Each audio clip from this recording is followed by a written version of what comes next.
Of all the subjects we've covered so far and are about to cover, none is more important than covering the disciplines for success. What's at the core of achieving the good life? The major key to the good life. The major key is not in learning how to set goals. It is not in learning how to better manage your time. It is not in mastering the attributes of leadership. Every day in 1,000 different ways, we are trying to improve ourselves by learning how to do things. We spend a lifetime gathering knowledge in classrooms, in textbooks, in experiences. Now, if knowledge is power, if knowledge is the forerunner to success, then why do we fall short of our objectives? Why, in spite of all our knowledge and in spite of our collective experiences, do we find ourselves aimlessly wandering, settling for a life of existence rather than a life of substance? There may be many answers to this question. Your answers may be different than your associates or your spouses or your friends. While there may be many answers to this question, the fundamental answer is the absence of discipline. Applying all that we know. That's the key word, discipline, self-discipline. We might add one more word here, consistent. Consistent self-discipline. It doesn't really matter how smart you are or how much you know if you don't use it. It doesn't really matter that you graduated magna cum laude if you're stuck in a low-paying job. It doesn't really matter if you attended every seminar that comes to town if you don't apply what you've learned. Better than knowledge is applied knowledge. And once we've applied our knowledge, we must study the results of that process. Apply our knowledge, study the results, refine our approach. Finally, by trying and observing and refining and trying again, our knowledge will inevitably produce worthy results, admirable results. And with the joy and results of our efforts, we continue to apply, to learn, to observe, to fuel our ambition with the positive reinforcement of continued progress. Pretty soon, we'll find that we're swept into a spiral of achievement, a vertical rise to success. And the ecstasy of that total experience makes for a life of triumph over tragedy, dullness, and mediocrity. But for this whole process to work for us, we must first master the art of discipline, self-discipline, consistent self-discipline. It takes consistent self-discipline to master the art of setting goals, to master the art of time management, to master the art of leadership, to master the art of parenting and relationships. If we don't make consistent self-discipline part of our daily lives, the results we seek will be sporadic and elusive. It takes a consistent effort to truly manage our valuable time, or we'll be consistently frustrated. Our time will be eaten up by others whose demands are stronger than our own. It takes discipline to conquer the nagging voices in our minds, the fear of failure, the fear of success, the fear of poverty, the fear of a broken heart. It takes discipline to keep trying when that nagging voice within us brings up the possibility of failure. It takes discipline to admit our errors and recognize our limitations.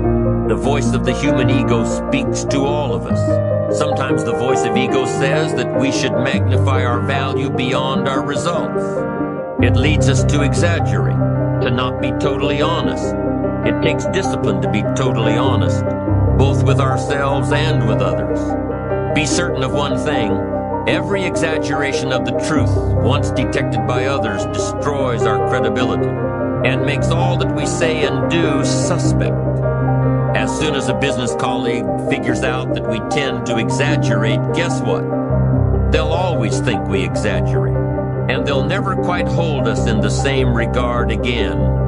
The tendency to exaggerate, distort, or even withhold the truth is an inherent part of all of us. And only an all-out, disciplined assault can overcome this tendency.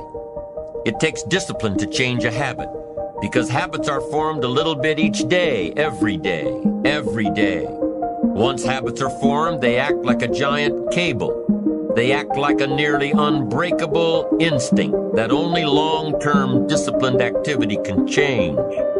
We must unweave every strand of the cable of habit slowly and methodically until the cable that once held us in bondage becomes nothing more than scattered strands of wire.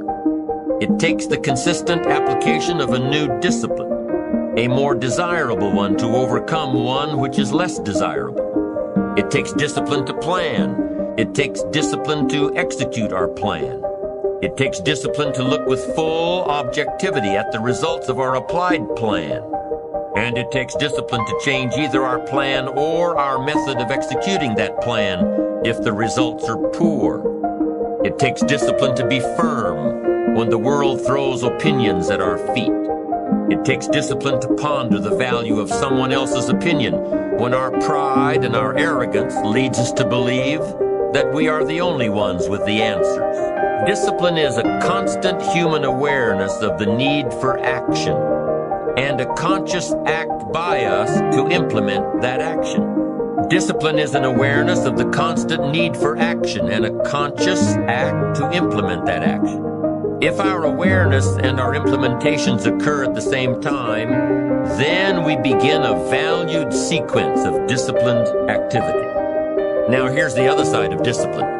If there's considerable time that passes between the moment of awareness and the time of our implementation, then that is called procrastination. Doing it tomorrow instead of today. Procrastination, an almost exact opposite of discipline. The voice within us says, get it done. Discipline then says, do it now. Do it to the best of your ability, today, tomorrow, and always, until finally, the worthy deed becomes instinctive. Procrastination says later, tomorrow, whenever I get a chance. Procrastination also says do what is necessary to get by or to impress others. Do what you can, but not what you must. In every circumstance we face, we are constantly presented with these two choices. Do it now or do it later.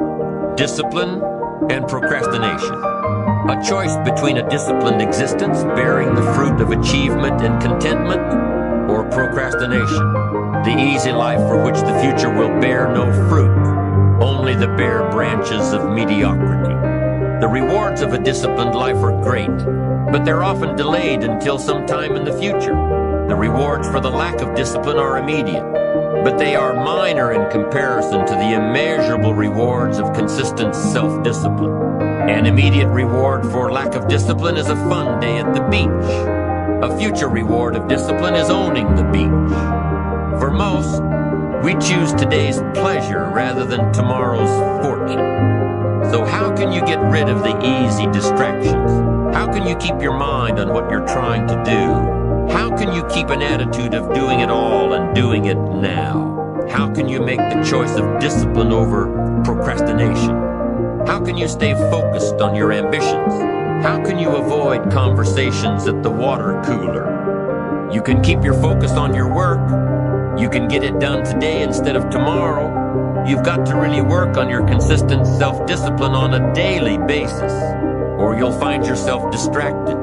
Distracted by negative thoughts, distracted by negative people, distracted by water cooler chatter, and pretty soon, depending on the type of people you've associated with, distracted by your doubts within yourself. Never underestimate the power of influence and associations, and never underestimate the power of your own consistent self-discipline. Now let's take a closer look at discipline. True discipline is not the easiest option. Most people would rather sleep until 10 o'clock than get up at 6. It's easier to go to bed late, sleep late, show up late, leave early. It's easier not to read. It's easier to turn on the television than to open a book. It's easier to do just enough than to do it all. Waiting is always easier than acting. Trying is always easier than doing. Imagine what life would be like if we didn't have to make our bed in the morning, or keep our garage clean, or pay our taxes, or show up for work tomorrow. Wouldn't it be fascinating if we didn't have to do these things? Wouldn't it be fascinating? What do you suppose would become of us? You're right, not much. For whatever the reason, The system we live in and contribute to is designed to make the easiest things in life the most unprofitable.